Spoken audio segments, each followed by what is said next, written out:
Deputado Roberto Almada.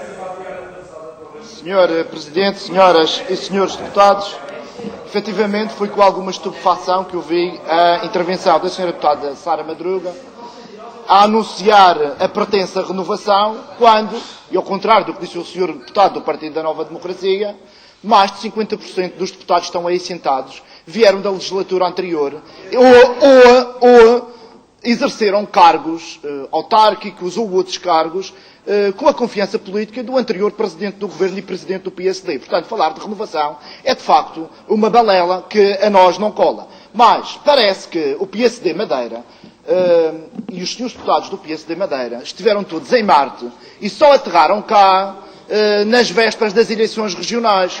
Parece que não foram coniventes e corresponsáveis com todas as medidas políticas de cerceamento de liberdades e outras que efetivamente aconteceram nesta terra ao longo dos últimos 30 anos e do qual não se ouviu a voz de nenhum dos senhores e nenhuma das senhoras, inclusivamente do agora Presidente do Governo, que era Presidente da Câmara do Funchal, mas que nada disso, quando o Governo Regional do seu partido, por exemplo, fez o que fez a autarquias que eram de outras cores políticas em Mexico, no Porto Santo e noutros concelhos e freguesias da região autónoma da Madeira. Por isso era bom que houvesse alguma dignidade e algum cuidado para não fazer dessa renovação, dessa pretensa renovação, aquilo que efetivamente ela não é. Sr. Presidente, senhoras e senhores deputados, nós teremos na ordem de trabalhos também um requerimento do Bloco de Esquerda para a constituição de uma comissão eventual para a reforma do sistema político e administrativo da região autónoma da Madeira.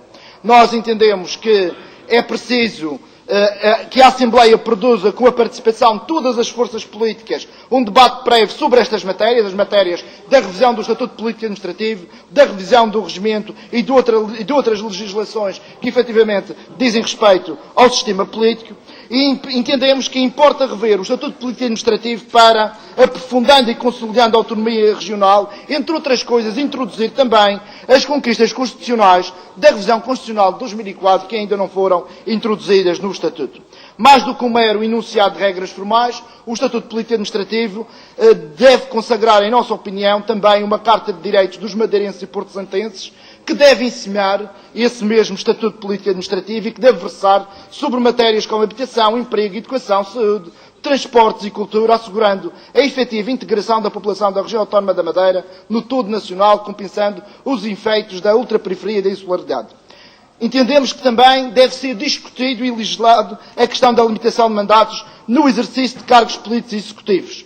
É imperativo essa possibilidade é estabelecida em nome do princípio republicano e pela necessidade de promover a renovação dos titulares de cargos políticos, impedindo que os eleitores fiquem reféns de uma teia de interesses criadas pelos titulares de cargos políticos executivos. Além disso, é preciso acabar com a vergonha nacional que só se passa na região autónoma da Madeira, que é uma espécie de offshore nacional, em que a acumulação de vencimentos com pensões de reforma dos titulares de cargos políticos tem sido a regra, sem nenhuma condenação dos agora governantes da nossa região. Importa discutir, em sede da reforma da lei eleitoral para a Assembleia Legislativa, não a redução do número de deputados, que vai transformar esta Assembleia numa coisa que já se passou nos Açores, que é termos uma Assembleia a duas vozes, com PSD e o maior partido da oposição e com um pauzinho pelo meio do CDS. Portanto, do CDS ou do PS. Portanto, nós não queremos uma Assembleia monolítica e não podemos aceitar uma revisão da lei eleitoral que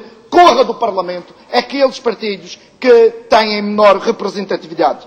As regras sobre a exclusividade, as incompatibilidades dos impedimentos são fundamentais. Não podemos continuar a ter na nossa região deputados que se sentam neste Parlamento de manhã para aprovar leis e à tarde ou no dia seguinte os vão beneficiar enquanto empresários.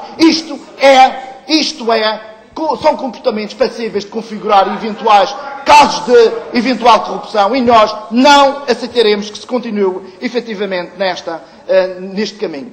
Por último, dizer que nós não poderemos votar favoravelmente o requerimento do PSD porque inclui no seu preâmbulo a questão da revisão da lei eleitoral e da redução do número de deputados. Portanto, esperamos que o PSD aceite retirar isso do requerimento, conclui já, Sr. Presidente, aceite retirar isso do seu requerimento para que nós possamos votar a favor.